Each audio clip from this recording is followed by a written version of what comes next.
You're listening to the Into the Woods podcast with your hosts, Dermott and Michael. Let's get into it. Wonderful chase by Hinshaw. Cox again. I cannot believe it. Dacos nearly runs out of room. He's bowled. Jamie Elliott has won the game of footy for this famous club. Slap for Nick Dacos. He's going to be the hero. The little champ is going to kick the winner. Here's the Degoe moment. He unloads. Bang! You need your stars. And Collingwood stars just went and wrenched the cup back.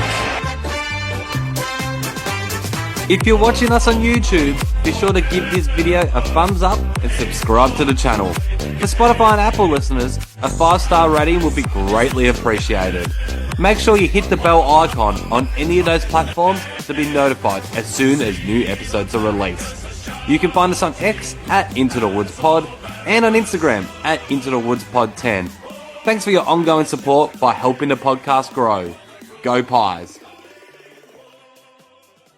Welcome to the Into the Woods podcast, brought to you by mattsprintshop.com.au. I'm your host Dermott, and for the next hour or so, we'll be talking about all things Collingwood.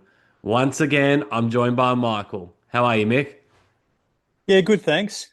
But I predict in a moment I'm not going to be disappointed. Ask me why I'm not going to be disappointed.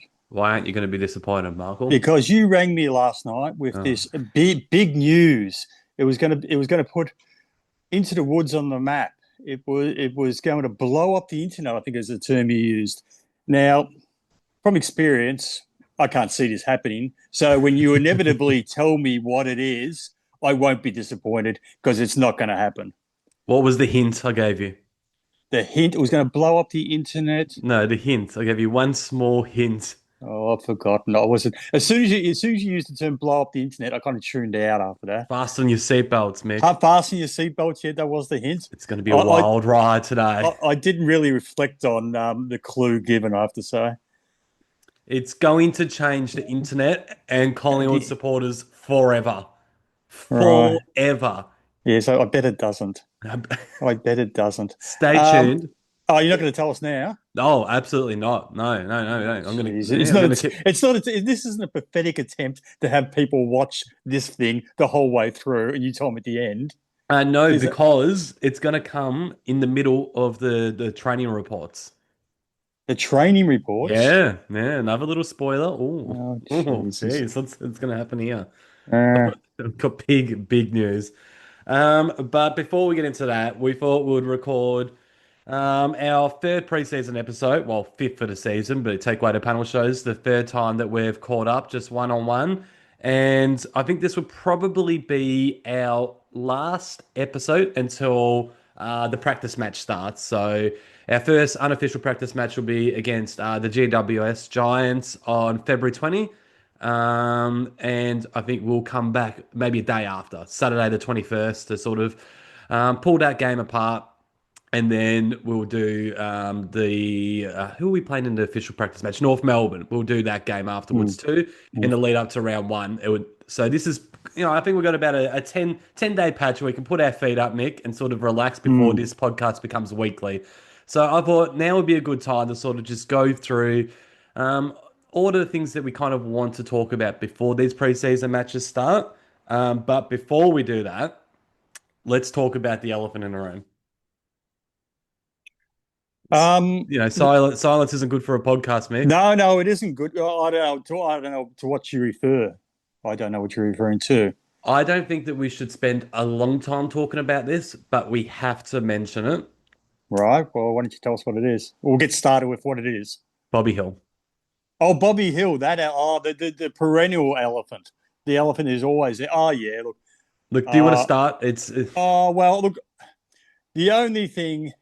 Apparently, you're referring to a report by Michael Gleeson recently saying that it looks like Bobby's done for the year. Probably won't be there. We kind of already knew that. It's a bit different when it comes out like this, though. But I see he did manage to nip down to have his photo taken the other day. That was good of him. What do you think his teammates think when he pops in for photo day? I was just thinking, gee, you've got a nerve, Bobby. You've got a nerve to do that. You just, read the room, Bobby. But it reflected. Well, one point I did make the other week when we were debating it was, so it was disastrous at the back end of last year, as we all know. So Collingwood apparently sat down in the off season and thought, okay, it's been disastrous, but we expect it to get better next year. How they expected it to get better when it was disastrous when Bobby's ex and his kids were living in the same city. His wife, his ex-wife and his kids then moved to the other side of the country, and it's a big freaking country, moved to the other side of the country, and Collingwood thought to themselves, no, it'll get better now. It'll get better. We don't need to trade him. That is just naive of the club. But I have heard, I believe that to be true. Well, you have to take it at face value that they didn't try to trade him. But there has been a suggestion since then that Collingwood went to Bobby. You told me this. Collingwood went to Bobby and said, do you want to go home? We'll facilitate a trade if you do. And he said, no, I want to prove all the haters wrong, blah, blah, blah, knuckle down, have a big preseason and blow them away next year. Well, he told Xander that he was going to prove all the haters wrong, didn't he? Yeah, he did. So you turned up to training about 2 more times after that. Maybe Collingwood was naive given both scenarios. Like, to begin with, it wasn't going to get any better of the wife and kids going to WA. And experience tells you that when people show you who they are, you believe them. Well, I'll tell you something, and I'm not 100% certain on this, but I'll go with it. Apparently, he's back. He's back in Victoria.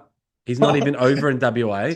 And that kind of makes sense, seeing as though he came to photo day. He's not going to fly from WA to Victoria just for photo day, is he? So, the rumors are that he's back in Victoria. He's not even over in WA. So I just don't know what the fuck is going on. Well, he could be changing week to week. The guy's on 800 plus a year. Has got plenty of time on his hand because he's not working. He could be flying over weekly and flying back. He could. He's got no financial reasons not to. He's got no time restraint reasons not to. He could be going over there, spending the week with his kids, flying back to Melbourne. Who knows? So my opinion on this, if somebody came to me at the end of 2022 and said, we're going to trade you Bobby Hill, this is exactly how it's going to play out. From 2023 to 2026, every step of the way, this is exactly how it's going to play out. Do you still want Bobby Hill? I would say, yes, absolutely, in a heartbeat. The guy kicked 4 goals on grand final day, won a Norm Smith medal, and we got over the line to win the flag by 4 points. Without him, we wouldn't have won the premiership. So that's not even a question. He is forever a Collingwood hero just based off that one game alone. And I've been thinking a lot about it. It's different, but there's a few things that kind of remind me of the Tom Boyd situation at the Bulldogs in terms of they gave him this huge contract and he played a huge grand final and they won their premiership. It didn't work out after that. He handled himself a hell of a lot better than Bobby. Yeah, a lot better. Hell of a lot better than Bobby. Like, he did absolutely nothing wrong with Tom Boyd, so I'm not comparing. No. But in terms of just like looking at it from a football point of view, the big contract, the premiership, and then he left without doing much else. It kind of reminds me of that. So Bulldogs fans everywhere, I think, would say, yeah, like Tom Boyd was worth it. So Bobby Hill 100% was worth it. And I'm hoping that maybe I look at him in 10 years' time and just remember that and think, thank God for Bobby, Collingwood hero. But as of right now, on February 9, 2026, I am filthy. I am absolutely fed up. I am furious. And the feeling I have right now is, despite that game, there's always going to be that asterisk next to his name. He's tarnished his name. Right, as I run, and again, I'm hoping in 10, 20 years' time that isn't the case and we look at it differently, but that's how it feels like right now. His behaviour's been absolutely disgusting on and off the field. He's let his teammates down, his coaches, and his supporters. I don't want to say his family because I don't want to get personal, but I'll let you guys decide what you think about that. Oh, well, in fairness, nobody really knows. People can't decide what Bobby's done in his personal life because we don't know. We can only speculate. I think we can connect the dots. I know there's definitely things going around that aren't true. There's a lot that I think but is true as well. It's not good, like no matter what way you look at it. And even if he was to come back, halfway through the year and say, "I want to play," I don't think he deserves to pull on the black and white. When there's guys like Harvey Harrison, potentially Will Hayes, a few other guys like that by that point could have worked their ass off to get that spot in the team. Yeah, they're not as talented and as good as what Bobby Hill is, but they don't deserve to lose their spot for someone that's not committed to the club, someone that's not committed to their teammates. Like, get the fuck out, Bobby. Go back to WA. Go play for West Coast for Freo next year. You can't tell somebody to get the fuck out who's already voluntarily chosen to get the fuck out. If he decides to come back, that Jesus. is. He doesn't deserve to be there at the end of the day. He doesn't deserve to be there. He doesn't deserve to be there. It's... Well, I've had enough. Your reflections on what Bobby has brought to the club is a glass half full reflection. And it's fair enough. Yes, he did go a long way to winning us a flag. But you don't know what you don't know. You don't know what could have happened. Like we're within striking distance of Brisbane, late-ish in last year's prelim final. Yeah, a fit and firing Bobby Hill. Who knows? We could have been 2-3 goals up at that stage. But you'll never know. You'll never know. He could have cost. While he contributed heavily to a premiership, he could very well have cost us a premiership. Yeah, that's true. It is true. I guess with the first one, the one that he helped us win, we know for a fact that we wouldn't have won it without him. Yeah, no, but in this case, but this one we're just sort of guessing. Like you could. Well, you can only guess because he's put us in a situation where you could only guess. Yeah. Oh, yeah. No, that's what he's doing. Yeah, I reckon we don't even bother mentioning his name again on this podcast until the trade episodes later in the year, unless there's some huge news that comes out or whatever. I just what's the point? He's not one of us. He's not all in. He's not a part of the team. What's the point of talking about him? I don't think I'm one of them either. You're more connected to Collingwood than what he is at the moment, Mick. Oh, okay. I'll give you the hot tip. Well, that's quite humbling. Yeah, there you go. Oh well. You know what else is disappointing? What? I sat down the other week on Netflix to watch the Skyscraper. Did you watch that? No, I didn't. The guy freehand scaling. Well, I'm just telling the viewers. Do you know how this works? Sorry, I'm still grumpy about Bobby. A guy freehand scaling a skyscraper in Taiwan. So no ropes, no anything. I admire those type of people. So I've tuned in, got the date, tuned in. It was originally scheduled for the Saturday. Tune in, not on. Okay. I looked it up. Article saying it's raining in Taiwan. It's been delayed to tomorrow. No worries, I thought. That's fair enough. But it went on to say, because it was always advertised as being live. Okay? It then went on to say in the article, how does a 10-second delay? Netflix has imposed a 10-second delay. So that's not live. If it's 10 seconds delay, it's not live. And I'm thinking, why are they... Sorry, go ahead. They've probably done that in case he falls to his death. Man. That's exactly right. That is exactly right. Do you want to see that, do you? No, that's the point. They said in the article, nobody wants to see that. Okay, and that's true. Nobody wants him to fall, but in the event that he falls, people want to see him fall. Okay? Now, I speak for everyone. There is no exception to this. People might lie and say that I want to see him fall. Nobody wants him to fall, but if he does fall, everybody wants to see the fall. That's the whole point. He's death-defying. We want to see him defy death or death win. We want one or the other. Okay? Don't deny us of this. Don't be paternalistic, Netflix. Don't decide we know what you should see and when you should see it. You're not our parent. We're paying our subscription. Just televise it. All right? How about the people live there? The thousands of people around the skyscraper. They haven't got a 10-second delay. You know why Netflix is doing it? Not because they're being sincere. Okay? No, this is a bugbear. Not because they're being sincere and they're really concerned about the viewer. They're doing it because they don't want that one viewer to sue them in the event that it does happen for trauma. So if you're going to do it, at least be honest about it and say, we're doing this because we don't want to be sued. You done? Yes. All right. Let's get stuck into some training reports. And the first one I want to talk about is Josh Dacos. So I reckon if we were to go through all 4 of our previous episodes And take a look at who we've talked about the most in those 4 episodes. I honestly reckon Josh Dacos would be the name. Started a Not preseason. not Agnes Moorehead. Who's that? No, don't worry. Right. We spoke about Agnes Moorehead on our last episode. Keep on going. Did we? Josh right. Dacos. Yes, we have spoken about Josh Dacos a lot. Well, I'm starting to get the vibes that he could be more midfield than what we were talking about in our earlier episodes. So there's a few reasons as to why. So early days, reading like Jen's training reports on Twitter and Instagram, it sounded like he was just purely halfback, and that was very, very deflating. In more recent times, and I noticed it for the first time, I think it was last week, I was watching Darcy Cameron on 10 News, and they asked him a question about the Doubters, the Collingwood Doubters, saying that we're going to drop off again this year. And he said, "Oh, I don't know about that. I think we're going to be pretty good. And Nick, Geordie, Josh midfield is pretty exciting, isn't it?" And normally you don't really listen to what players say.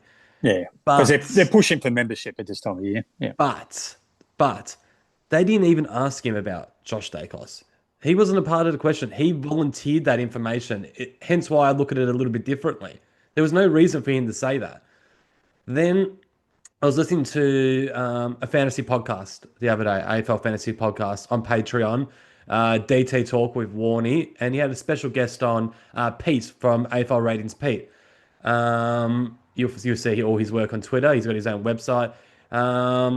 And he basically, Pete goes around, he's a Collingwood supporter to begin with, but he goes around to all the Victorian clubs' trainings weekly and watches them all train, basically for AFL fantasy reasons, but also he has another, I think he has another setup where he just looks at, is it betting odds or something? I can't remember. But so he pays attention to midfield setups, positional moves, game styles, all that from all the Victorian clubs. And he goes over, it's not just a one-off training session, he goes over and over and over again to see continuous patterns. Anyway, Warney had him on the DT Talk podcast and asked him about multiple players, including Josh Dacos. And he said that he reckons, he's gonna play a bit of halfback time. He's also going to play bulk midfield minutes. He described his role as being similar to Nick and the role that he plays for us. Basically, just anywhere, just floats around, does his own thing, which excites me. To give both of those Dacos boys that kind of freedom is exciting. And then I watched Swoop Luke's training video this morning, just before we record this podcast, and he's now saying that he's seen Josh in the midfield a lot more. So something has changed in the last couple of weeks, but it's exciting. It's good to see that we're finally making that move. But before we get on to Josh, I'll just quickly say we'll talk about Geordie just for 1 second. And all the track watchers are saying the same thing about Geordie. He's absolutely ripping up the preseason. Absolutely ripping it up. Pete, on that podcast I was just talking about, said that he is playing pure midfield, no forward time whatsoever. Just a pure midfielder running up and down the ground, looking as fit as ever.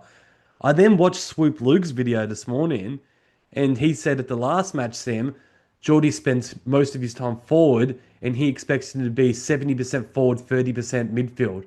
Well, that's a big difference. So it's a huge, and this is when I go back to Josh, that we're hearing this stuff, but we were hearing from people like Jen and reliable track watchers that he was purely halfback at the start of the preseason. So I'm not actually sure if a move has been made or it's just people are seeing it differently or what. So now you're talking about Josh again. I'm talking about, I just wanted to bring that up with Geordie to say we are hearing this about Josh. But so just to clarify, you're using the Jordan De Goey example of being unsure to compare it to Josh's example, right? 100%, yeah. So basically, this is two players right here, Josh and Geordie, that we really want to keep a close eye on for ourselves when the practice match starts, because we can see with our own eyes and form our own opinion at that point.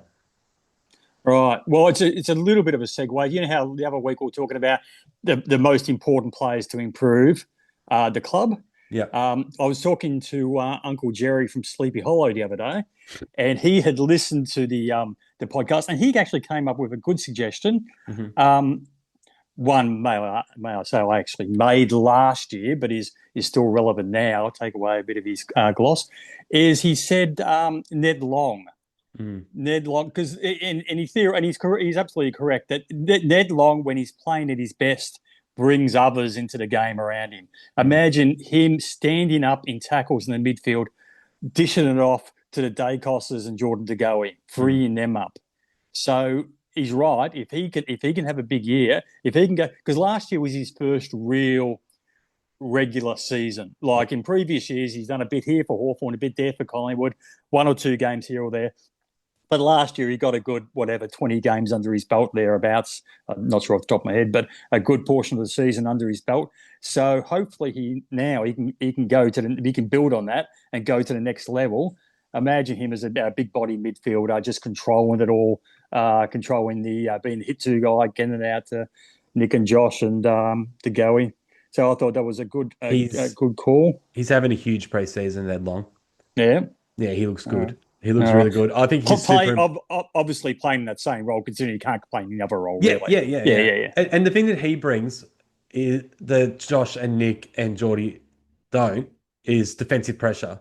He's a defensive minded mid, and we need that. We can't just have all attacking minded mids in the midfield. So he brings that as well. Yeah. I reckon those four. Yep. Yeah, those four are the four for me. That should be in the midfield, the big four. But we just have to this year. We just have to work on taking the load off Nick Dacos, getting him and his brother into time and space. Yeah, we want them to be in time and space so they can utilise their greatest weapons, which is kicking. I don't want them, executing a lot of their disposals under real heat, where that execution, the edge is taken off it. So whether that be, as I suggested at one point, rotating the two Dacosses between halfback and midfield or not. I know we've got Houston down there who we want to free up, but somehow get them into time and space. I like the idea of at least one Dacos at a time running off halfback while the other's in the midfield. I don't know. Yeah, something like that. Well, do we need a Dacos at halfback? Because you just said it yourself. Yeah, Houston. Yeah, no, that's, I'm not sure. But I just want them in time and space. However you manage that, Yeah. There was 1 year, what was it? Was it 20? Was it 24? That Nick came third in the comp for contested possessions. I think it was 24. 24, yep. Yeah, 24. And it was that was probably his weakest. Well, they were all very good, but was that one the weakest of his years so far? Because his first year, the Rising Star year, it was great for a first year player, but his 24 season was still better. Yeah, but just being in and under that year just took the edge off how damaging he was, I thought. No, I agree. Yeah. All right, so speaking of Dan Houston, Pete was saying that Pendlebury is pure halfback, taking all the kick-ins, controlling everything. It's basically Pendlebury's backline. He's taken over from Josh Dacos. And actually, in saying that, though, Swoop Luke, he kind of said the opposite. Not the opposite, like Pendlebury is playing halfback, but he was talking about how Dacos, Josh that is, and Pendlebury was swapping between midfield and halfback. So again, different reports from Pete and Swoop, so just keep an eye on that. But the reports are overall pretty consistent, and Pendlebury is spending at least most of his time down there at halfback. And Pete went on to say that he reckons that is once again going to hinder Houston. He's not going to be at his best because he isn't the main guy down there. Last year was Josh. This year it's most likely going to be Pendles. And I have absolutely no doubt that Pendlebury is going to be absolutely sensational with that role. We saw it a little bit against Adelaide in that qualifying final. And I think it's going to work out beautifully. We've both been calling for him to play halfback for quite some time. I just think that he should be the guy that takes over Houston's role as the second distributor in that back line, and Houston should take over Josh's role as being the number one man. Because Pendle's he's 37 years of age. He's still a gun, but he's in amazing shape, but he's still 37. Houston, he's our big recruit. He's our big recruit that we have not used properly. He didn't play in his right role at all last year. He even moved onto the wing in the back half of the year. The back half of the year, he was going so poorly, and now we want to make the same mistake again by not giving him that prime role. He's a two-time All-Australian. No, and not a two-time All-Australian like 10 years ago. 2023, 2024, two-time All-Australian. Like, Jesus Christ. Like, what was the point in getting Dan Houston if we're not going to play him in that role? He's just at this point, he's just a role player. Now, I'm not going to get too emotional just yet because I simply don't know that this is 100% true until we see it with our own eyes, like we've already said. But the signs aren't good. He's obviously struggling with a hip injury as well. And it's funny, actually. Drew Jones, on that same podcast, not the exact same podcast, but the same boys on DT Talk, they had him on talking about fantasy football. And he said that hip injury is something that Houston's actually carried for the whole of 2025. So maybe that also played a small role in why he was so bad. But what's your opinion of that? Well, I agree that Pendlebury should be down there because I've always kind of compared, I've always thought Pendlebury could play a similar role as Sam Mitchell did in his last couple of years at Hawthorn. Just that halfback who controls everything down there, is basically, he's a coach in the field. We already know that. And Sam Mitchell was a coach in the field for those guys. So he could play that same role as Mitchell did and a bit like Hodge did as well. And as you said, but still with Houston playing the main role that he played at Port, or a similar role he played at Port, so he can get the best out of him, considering how much we invested in him, as you say. But the only thing ringing in my ear is the point that Buckley made a few years ago, that when he said Pendlebury's just a midfielder. He said Pendlebury's not a halfback flanker. Pendlebury can't go into the forward line. Pendlebury's just a midfielder. So I'm not sure how he was his coach, so it carries a bit of weight. But I can't. You didn't rate Bucks as a coach. So. No, I didn't rate Bucks as a coach. No. But that's what that's what counterbalances it. But I can't imagine Pendlebury not being a success off the halfback line. I could see him not being a success forward. I could envisage that, but he's just too good a footballer and too smart not to be a success on a halfback flank. Well, we saw it. We saw it in the qualifying final. He was outstanding that night. He controlled everything. Yeah. So we know he can do it. I've got no doubt he can do it. His kick-ins, he's almost the best in our side at it.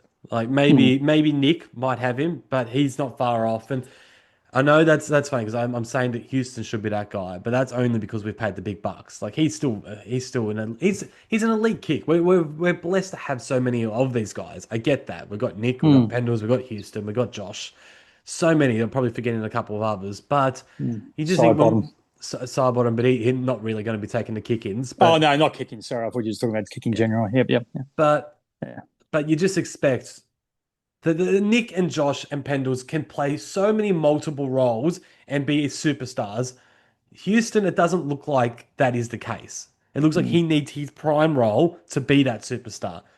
So I reckon put him in that role, and then Nick and Josh and Pendles can find other roles which they will be just as good at. Right. Should I get into it, Mick? I just want to make one point if I could. I've been sitting on a point for quite a while, but I've had the likes of Fagan during the week steal my thunder. Your thunder. Steal my thunder. I've been reflecting on the pay structures of the AFL, kind of reflecting on it over summer, and then Fagan came out last week and as I said, took my thunder. But if you remember when it's just gone through the roof in the last 18 months, the salaries. Because how long ago was it? 18 months ago that Nick Dacos signed up at Collingwood for a few years at $900,000 a year.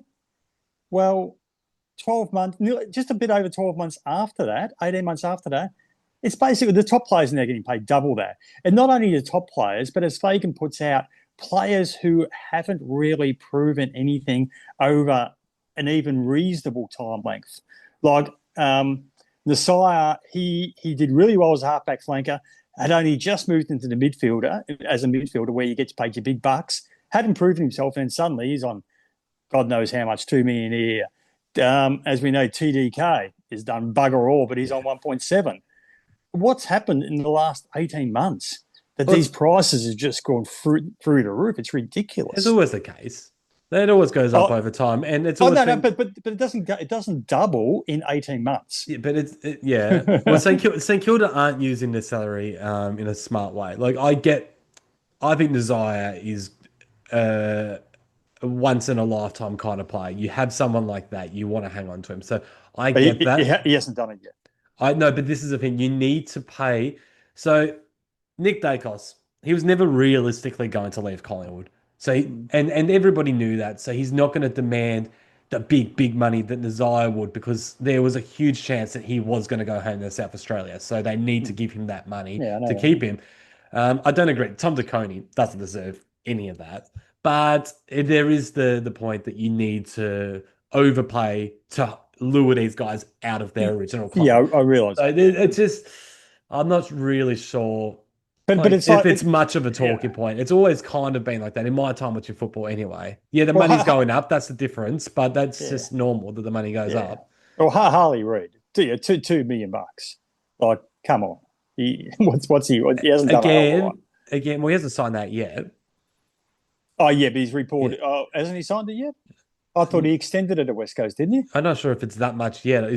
I don't know. I don't know. But regardless, whether he's done that now or whether he's going to in the future, which he probably will end up being $2 million player, West Coast need to pay him that much to make sure he doesn't go back to Victoria. Or if a Victorian club is going to lure him, they're going to be in a bidding war with basically every other Victorian club, aren't they? So that's why the price goes up. You might find when Tassie come in, maybe that's when Nick gets the big money, because there could be a little bit of a risk that he does end up at Tassie. I'm not. Look, I don't think he will. But nobody thought Gary Ablett was going to go to Gold Coast, did they? Does he realise that part of the deal in playing for Tassie is living in Tassie?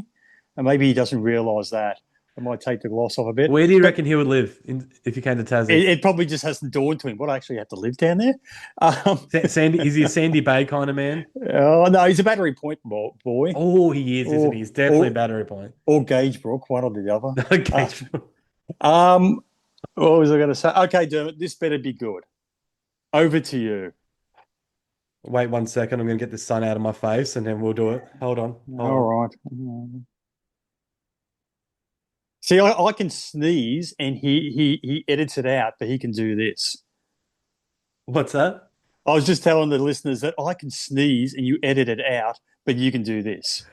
Well, I was gonna edit that out, but maybe we'll just keep it now. What if someone's in my eyes? I think the listeners can handle it. Can come to terms with it, Dermott. Okay, go ahead. What have you got? It's pre-season for us. We're a little bit rusty still. Rightio. Yeah, well, I was building this up, Mick. I was about to build it up, and then you stopped me to talk about the Zire and TDK. It should live and die on its own, Dermott. It should need a big introduction. What is it?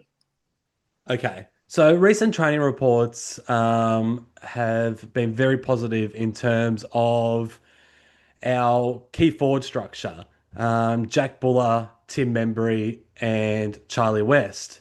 They were playing for the A team in match sim and performing quite well. Now, last year, we obviously had the triple M's, which was Myercheck, Membry, and McStay. This year, I'm about to change the internet. This year, we have the BMW. Buller, Membry, West. We're going to ride this BMW all the way to Premiership glory, baby. Right. Okay. The BMW. Copyright Dermott from Into the Woods. I thought I cushioned myself for a bit of a fall, but apparently I didn't use enough cushioning. I'm disappointed as a father, amongst everything else. That's what you called me about last night. Tell me you got something big, going to blow up the internet, put us on the map. Bro, Yeah. bro, the Okay. BMW, Okay. that's better than the Triple M's. Okay. I'm just looking for something to distract me. The other week we were talking about airline. Hold on, it's going viral. I guarantee that this is going viral. They will be known as the BMW. Oh, I just want to change the subject. Buller, Membry, West. Lock it in. The other week we were talking about airline tickets and they want you to sit in a certain seat. Remember that? Do you know the only reason they want you to do that is so they can identify the corpse later on? What? I just wanted to change the subject. The It's- BMW. The BMW. We're riding the BMW. We're driving the BMW all the way to Premiership glory. Makes it easier to identify the corpses after the crash if you sit in the right seat to manifest. Can I show you the AI thing that I Jesus, made for the no, episode? please don't. No. I will. I'm not sure if You're you'll be upsetting able to me. see this. Hold on. I'll. This isn't good for the people with audio, but for our YouTube, It's not good for the people with vision either, Dermott, to have to see it. Can you see that? Yes, it's a car with the aforementioned players in it. It's not just a Crying car. out It's a loud. BMW. It's a BMW. Yeah, that's. Yep. That's Okay. that's pretty good, isn't it? Oh Jesus. Right. Let's focus on the corpses after the plane crash. That's cheerier. All jokes aside, that is. Sorry, I need to BMW. straighten myself up. That is, it's exciting though. Not so much the BMW, but Buller and Charlie West especially. Like, we want to see these different guys come in. We talk about the younger guys and how we don't want the same old guys year after year after year. It gives us a different look. Buller's obviously going to be our second ruck as well, and he's looking fit. He's looking bloody fit. I'm not sure if you've seen any training footage of him. And I think Swoop said that Charlie West is very much in a Mycheck kind of mold. He's just going up and down the ground, playing more high. Buller's has sort of stayed home forward. Elliott's there as well, sort of playing in the middle, in between those two guys, and Membry's the third tall. That's that.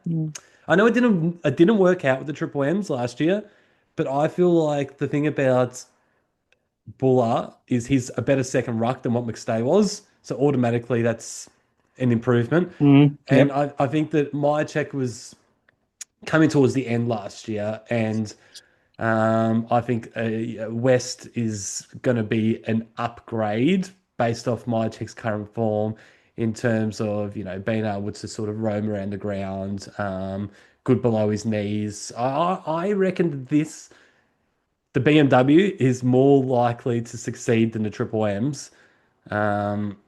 I don't know. What's your thoughts on that? Would you be open? I know you weren't a fan of the Triple M's and going in with the three keys. Would you be more open to seeing the BMW? Yeah, still a bit shaken about.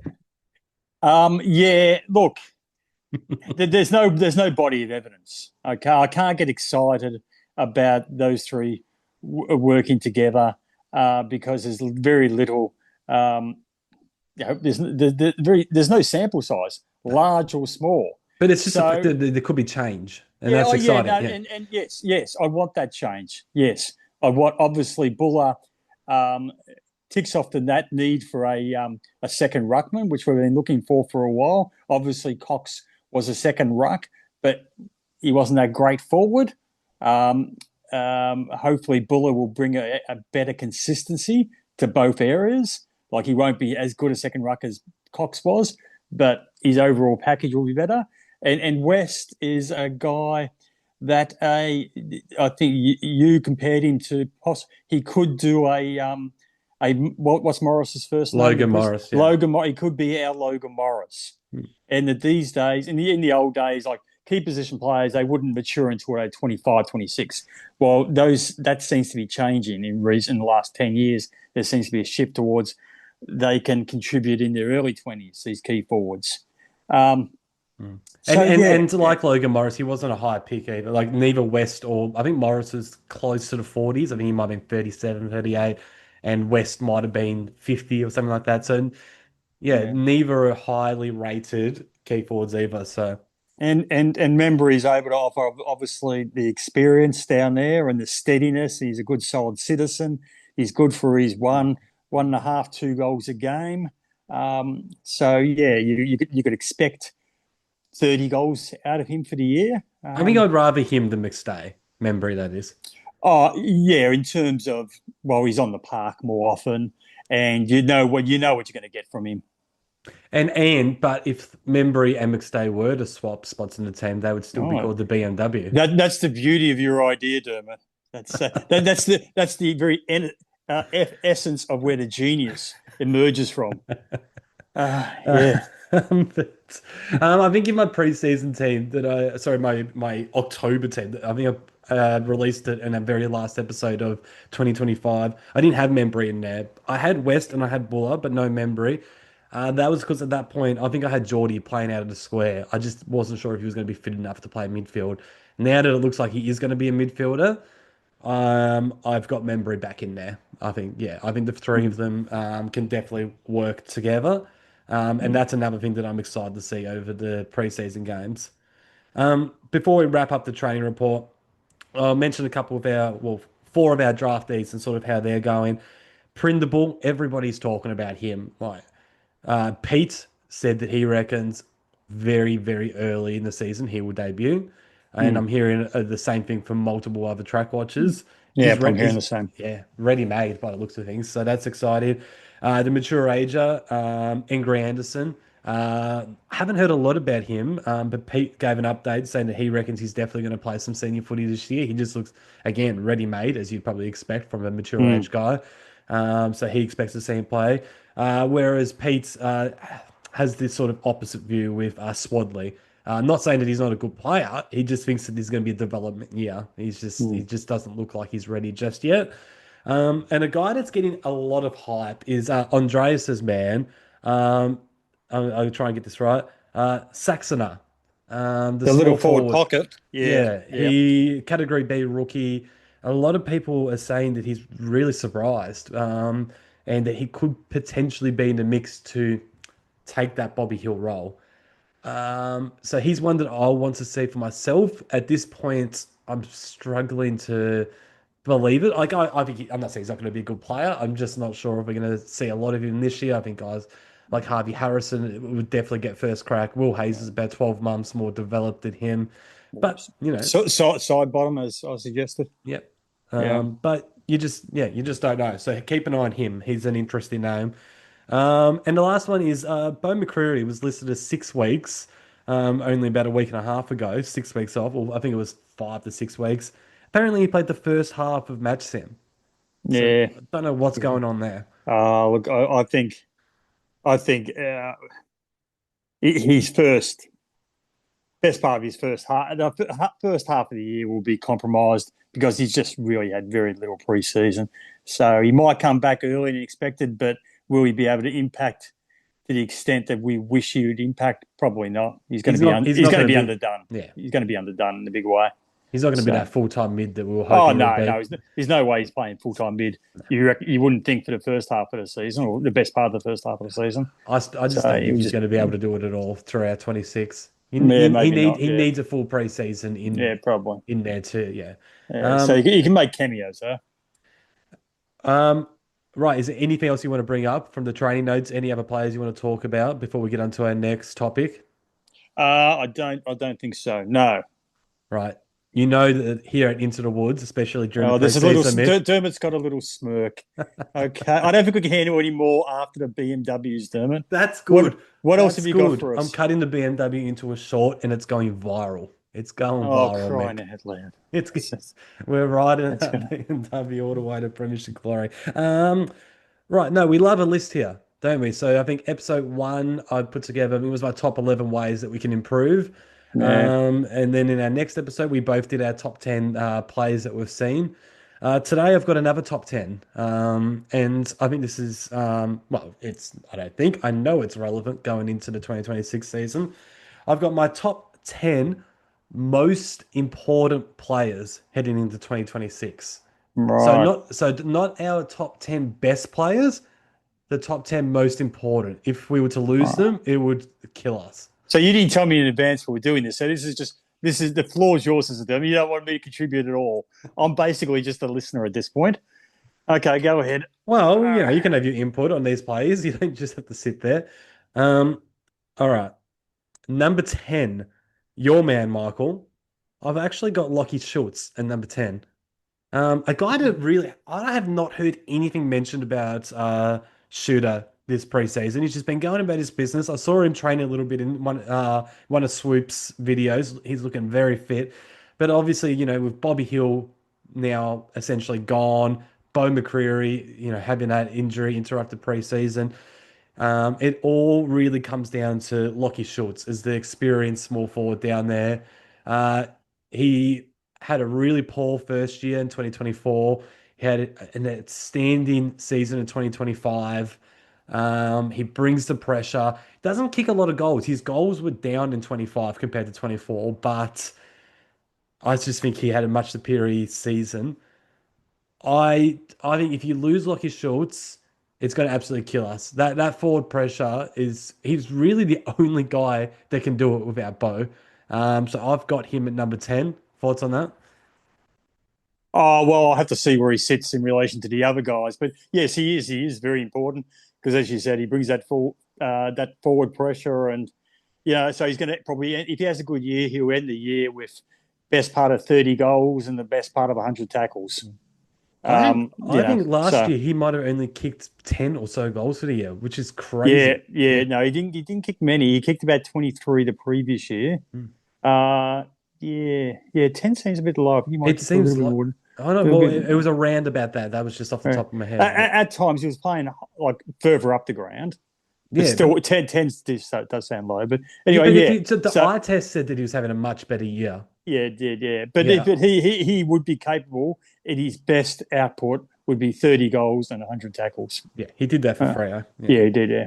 And number 9 is Dan Houston. Well, I won't talk a lot about him because he's challenging Josh Dacos for the most talked about player on this podcast this preseason. I'm surprised you got him so low. I thought he would have been higher. So I had him number 1 in terms of ways that we can improve. And I've got him down at 9 here because, yes, I think him at his absolute best is going to be very important to us. And I really hope that we see that. But he hasn't done that for Collingwood yet in his 12 months at the club. So I'm going to push him down the list a little bit because I think we've got 8 pretty important players. And at number 8 and number 7, I'll talk about them together. So number 8 is Jeremy Howe and number 7 is Darcy Moore. Look, they've had their injury issues already this preseason. It's crucial that they stay fit. So Jeremy, as we know, he's our best defender when he's fit. It's just there's huge question marks over his body. Darcy Moore, he's on the list purely because the difference, we've spoken about this so many times, the difference between his best and worst is so huge. If he's at his worst, we're going to get scored against heavily.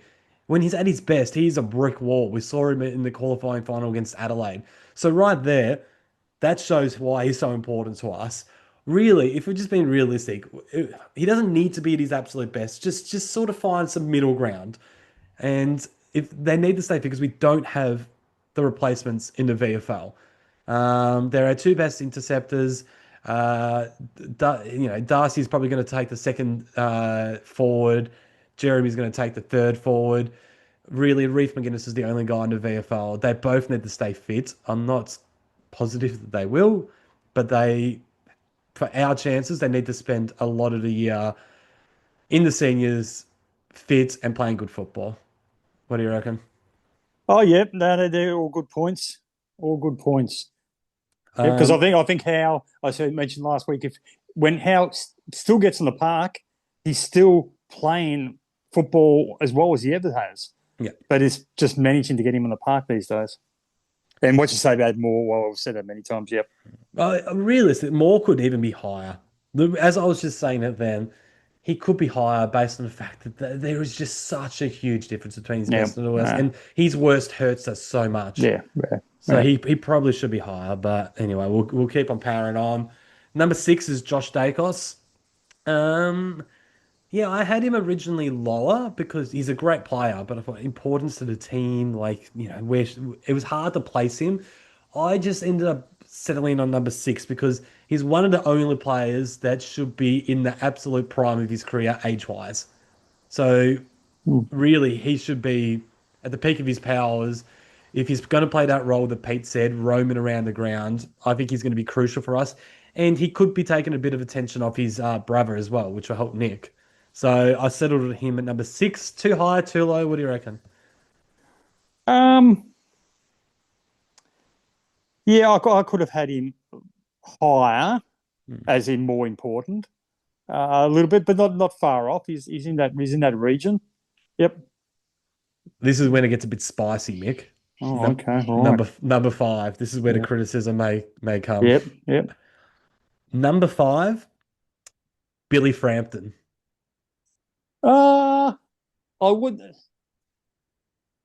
I probably would have had him in the top 10, yes, but not down to the pointy end as far as you've got him. Yeah, because he does provide that anchor to allow the likes of Moore and Howe to play their game. So if he's fit and playing to his optimum, yeah, he does provide a structure for us. You've just taken the words right out of my mouth. He is the only guy on our list that can take the big boys and do a job on them. I don't have any faith in Darcy Moore playing that role. Yeah. Billy Frampton goes down. We've got absolutely nobody else. At the same time, Billy Frampton goes down. That takes away from Moore and that takes away from him because we've already talked about they're number 7 and 8 on my list. So Frampton goes down. All of a sudden, Darcy Moore has to play as the number 1 defender, taking the big boys. Jeremy Howe then has to play the number 2 role. That's not going to get the best out of them, which hurts their game and their importance to the team as well. Billy Frampton, opposition fans will laugh at this. He is the glue to that back line. Now, if he played for Tassie, he would live in Cagebrook. Wouldn't he? If I could see Billy around Cagebrook. But yeah, I just think he's crucial. He's absolutely crucial. Like I said, this isn't the list of our top 10 players. It's the most important. So I've got Billy Frampton at number 5. And number 4, I've got Jamie Elliott. I just think he's our best forward. And you need to score to win. And we saw how unbelievable he was last year, especially in the finals.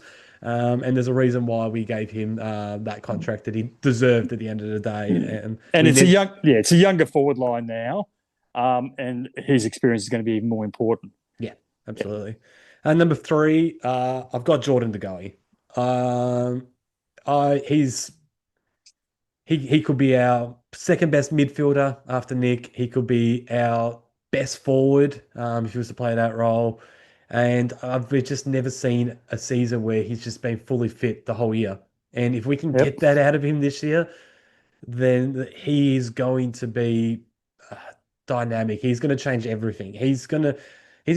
If he's fit, we could go from a team that might finish about 6th to a team that could compete for a premiership. I'm excited to see what a full preseason has done to Geordie. And no matter where he is on the field, he's so flexible, forward or midfield. He's going to make a huge difference for us. And you take him out of that, and I think that we're almost no chance of winning the premiership. I'd say the top 3 players on the list, Geordie and my next 2 guys, that if they weren't there, we couldn't win the flag. There's only 3 of them, and I reckon it's going to be these 3. Thoughts on Geordie? Oh, yeah, you've said it all. We haven't really seen him since Serge tells us in 18 and 23 he thought that he had full pre-seasons those years. So, and he played well both of those years. So, if he stays injury-free, he could be huge for us. He could be a guy who kicks, 30 goals and has his 500 possessions or thereabouts. In theory. Number 2, I've only got him at number 2.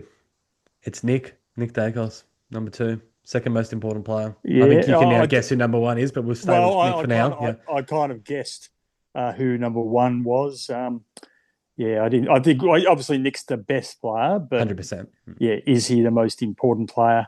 Can I take a guess at number one? No, we'll stick with Nick for just. I think we all know about Nick. Wow. You're gonna wax lyrical about Nick, are you? How dare you interrupt me while I'm about to talk up Nick Dacos? Jesus, crying out loud. Do you know who I am and what I'm about? Yes. Okay, go No, ahead. we don't need to explain why Nick Dacos is our second No, most important player. So we get to number one. Number one, take a guess, Mick. Who is it? Well, as Uncle Jerry from Sleepy Hollow would say, Ned Long. Is he the most important? Is he the most important? Oh, you're being serious. Well, I just to Uncle Jerry's points, though, that he's the hit two guy. He can stand up in a tackle. He can dish it off to the likes of the Dacosses and Geordie. He can great tackler in there. He's one of those foundational players, structural players. You think Ned Long is our most important player? Well, I haven't, because you didn't tell me we were doing this, Dermott. I didn't get a chance to sit down and do my list. But I'm thinking, well, Ned Long's. I don't necessarily think he's in our best player. But I'm looking at your list. I've written them down as you've said them.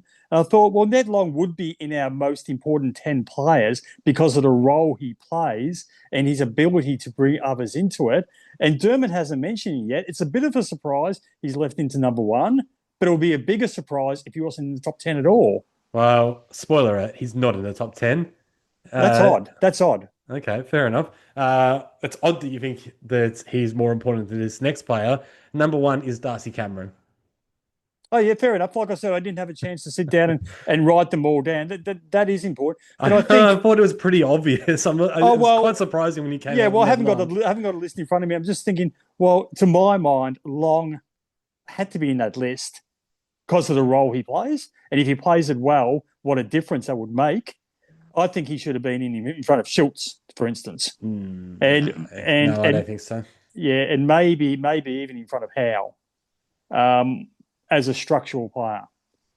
But that's look, it's a fair opinion. I think there's the reason I got Schultz in is with no Bobby and no Bo. Who have we got if Schultz goes out? I think there was actually a period last year where none of those guys were fit. Schultz, Bobby, and Bo, and we did not look ourselves out there. So shoot is critical for us. But no, Darcy Cameron number one.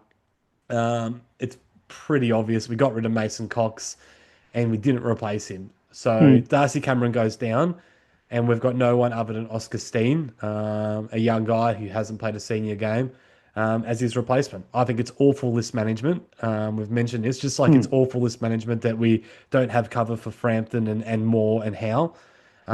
We've got 85 inside mids and 219 halfback flankers, but we can't find ourselves a mature age backup ruck and a mature age backup fullback. So that automatically makes Darcy Cameron, in my opinion, our most important player. Yeah, that's fair enough. Yeah, I would have had Long in there somewhere. Yeah, that's a decent list. A decent list, yes. Rightio. Well, I don't have a hell of a lot more to talk about. It's just time now to sit back and watch these preseason games and let it all unfold. Yes. The sense of anticipation. We thought our photo shoot was going to shoot into the woods, into the stratosphere, but no, it'll be the BMWs that do it. I can't wait for that short to come out, and it will take us to places we've never been before.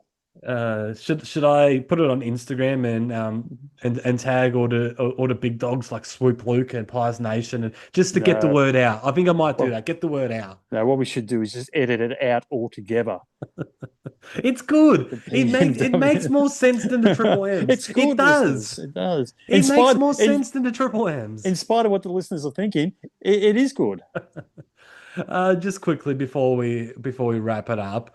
Or do you have anything else we're going to talk about? I should probably ask you that. No, let's have a look. What have we got? No, it's okay. I haven't got anything really. All right. So, go ahead. Yeah, before we wrap it up, our number one goal in 2026 is to grow our YouTube channel. So if you're loving what we do and you're watching us, just hit subscribe. That's all we ask. It'll take 2 seconds.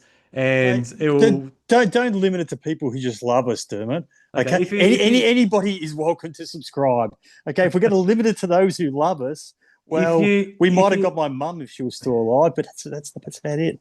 If you hate us, even if you hate us and you just want to do us a favor, just looking at you, Luke, it seems like you hate us at times, but you stick it out and watch to the end, mate. So No, we I appreciate enjoy that. Luke's feedback because He's a good man. He's yeah, a good man. yeah. No, it is. No, I want a bit of criticism. He's a I good want man. a bit of criticism Yeah, because we did last week. What he said was fair and reasonable. We did take too long to get to matters in hand. So anyway, thanks, Well, Luke. you're lucky you even appeared on that episode at all, Mick. Oh, was that luck? Was it? I was having quite a nice, quite relaxing evening, and then I got called up with 10 minutes notice. I had a medical emergency yesterday. It's not like normally it's you that goes off topic, but I'll go off topic. Yeah, medical emergency last night. You don't seem very worried about. Okay, right. I'll feign interest. Right. What happened? So I bet you it was an emergency. Yep. It was. I was going for a walk, and I was listening to a podcast, and I had an itchy ear. So I pulled my headphone out to itch the inside of my ear. All right. And my earbud was stuck deep in my ear. It disconnected from the headphone itself, and it was stuck deep in my ear. So I tried getting it out, and it was pushing further in. Now I was home alone last night, so at this point I was going for a long walk. I was half an hour away from my car, so I had to walk half an hour back to my car with this earbud stuck in my ear, blocking it. Couldn't really hear much. Get to my car. I was home alone, so I didn't have anyone to help me. So I had to start calling all my friends that I knew lived nearby until someone answered. I had to drive 10 minutes to her house, and she came out with some tweezers and tried to pull it. Luckily, she's a nurse as well, so she knew what she was doing in such a scary situation that I was involved in. And it took a bit, but she got the earbud out, and I lived to tell the story. Right. I was just writing down a note to the casting director when they that maybe we'll get Matt Damon to play you, but he needs to put on 5 kgs. Okay. It was We just call it scary earbud. at the time. Working title of earbud for the production. Earbud. So anyway, so yes, please, if you love or hate what we do or anything in between, subscribe. Do us a favor. Bang. We're trying to build the channel. The best way to do that and support us is to subscribe and share it with your friends, your Collingwood friends. Through pity is the best way to Through pity. Even if you're a Spotify and Apple listener, jump onto YouTube and subscribe as well. Why not? Oh, that'd be good. Yeah, just do it. You'll make Michael happy. He doesn't have a lot going on in his life, so this means a lot to him. No, I just sit at home and just watch the channel constantly while it goes up in single digits. Well, what are your plans today? It's a public holiday here in Tasmania. What are you doing in your busy life? I'll be going for a walk. I might see if my mate Dave has got his antique store open around the corner. I might have a bit of a look at that. Anyway, any final words, Mick? No final words. No. Do you want me to close this up because you've had a lot of trouble with this ending? This is about the third take. I don't know what's going on. It's literally the easiest part of the podcast. He's really struggling. He normally says stuff to the extent of that. Yeah, we've already mentioned the subscribing bit. I suppose what he wanted to articulate that we'll be back after the match against GWS. So we will be recording again on the 21st. I think we'll put something out. Yeah, 21st of February, which is in about a week or so. Thank you, Mick. A couple of weeks probably. Yeah. Scratchy preseason from you and I. We're gonna have to lift that game come opening round, aren't we? This is why you'd want to subscribe for this stuff. For the professionalism. I'll cut out the 50 times I stuffed up before this. Anyway, we look forward to doing it again soon. See ya.